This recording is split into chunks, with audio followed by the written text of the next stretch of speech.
Hello, selamat datang. Welcome to our Water Awareness Campaign video 2014. I'm sure you'll be having a lot of fun and a lot of knowledge, so stick around and get ready.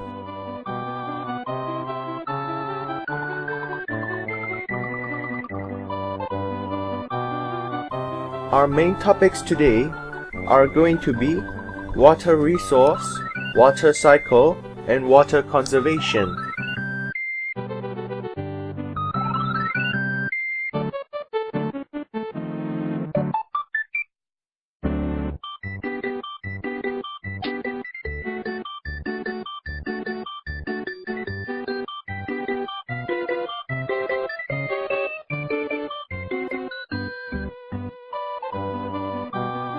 Did you know that the surface of our planet Earth is 70% covered in water?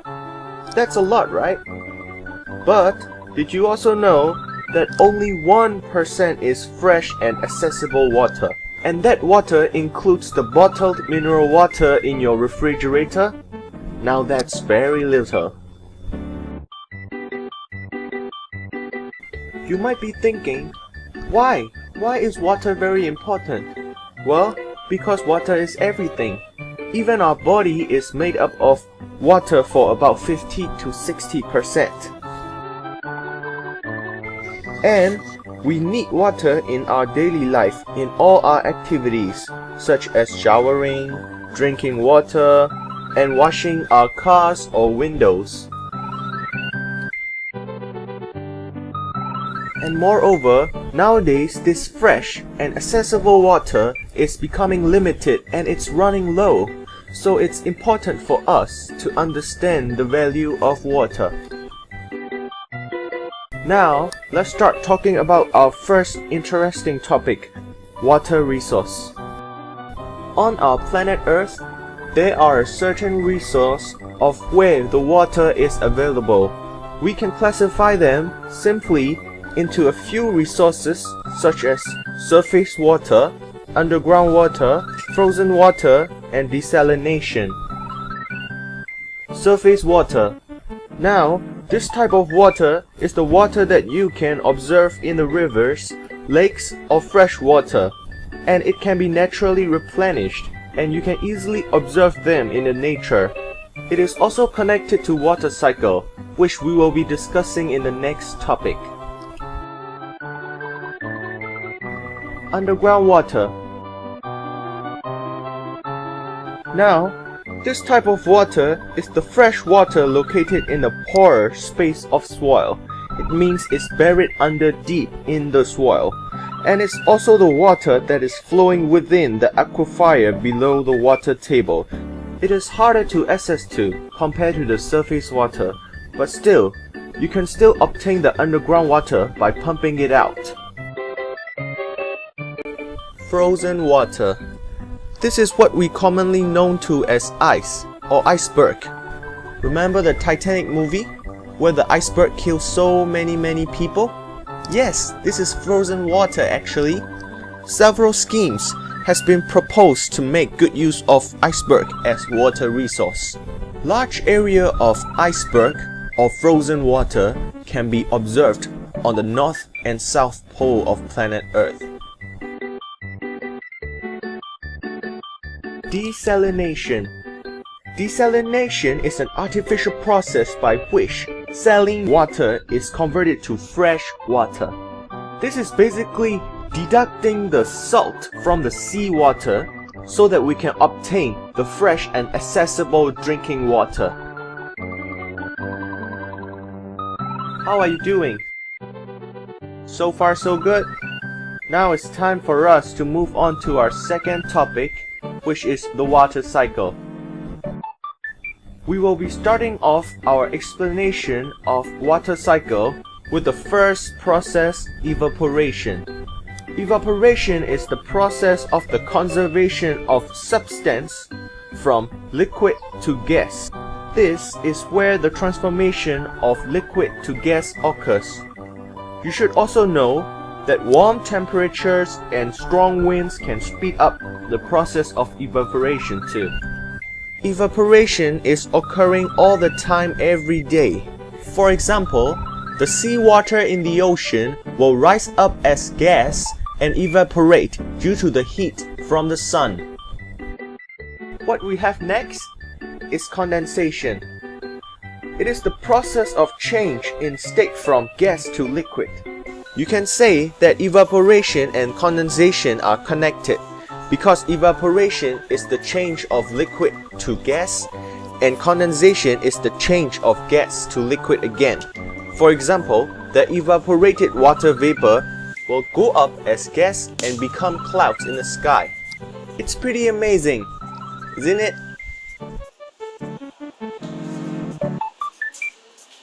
Precipitation is what we have next. Precipitation is waters returning from the atmosphere to Earth's surface.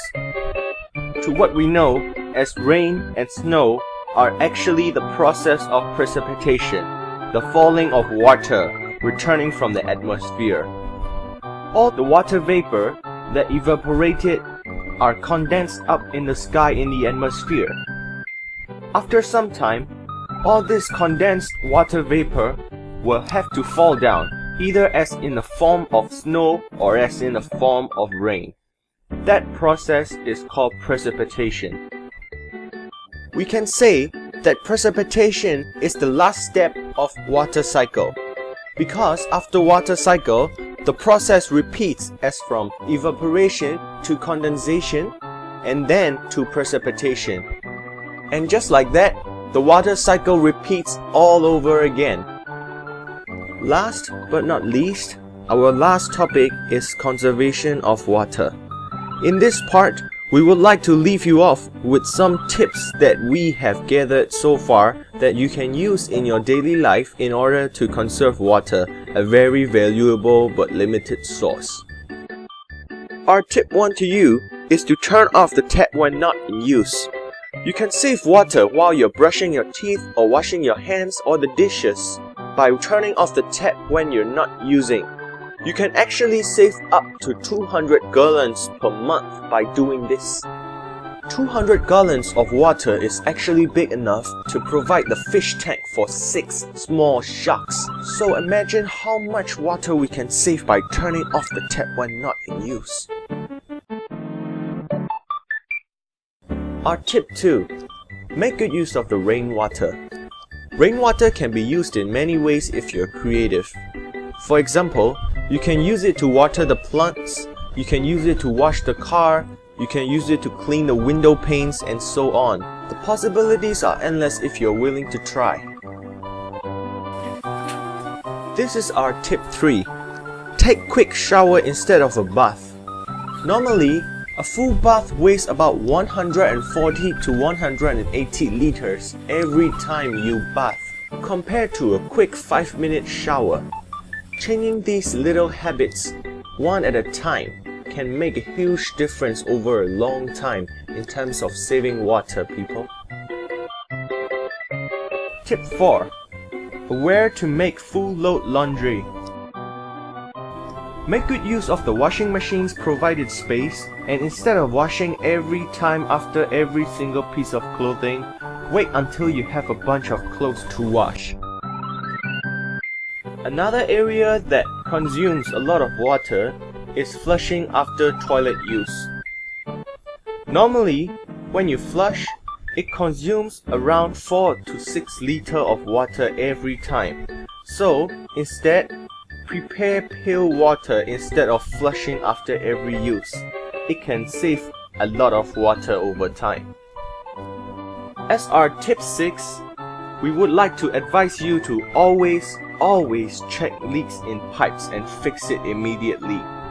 Because every day, leak pipes waste about 50 to 60 gallons of water. Not only it wastes a lot of your money, it wastes a lot of the water resource as well.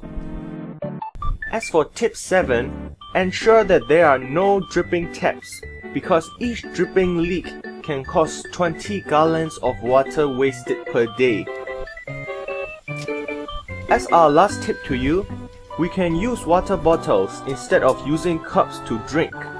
That way, we can avoid the need of washing after every time that we drink. By reducing our water usage to the minimum, we can maximize our water conservation. That's all for our video. We hope you learned something. Remember to save water, yeah? Bye bye!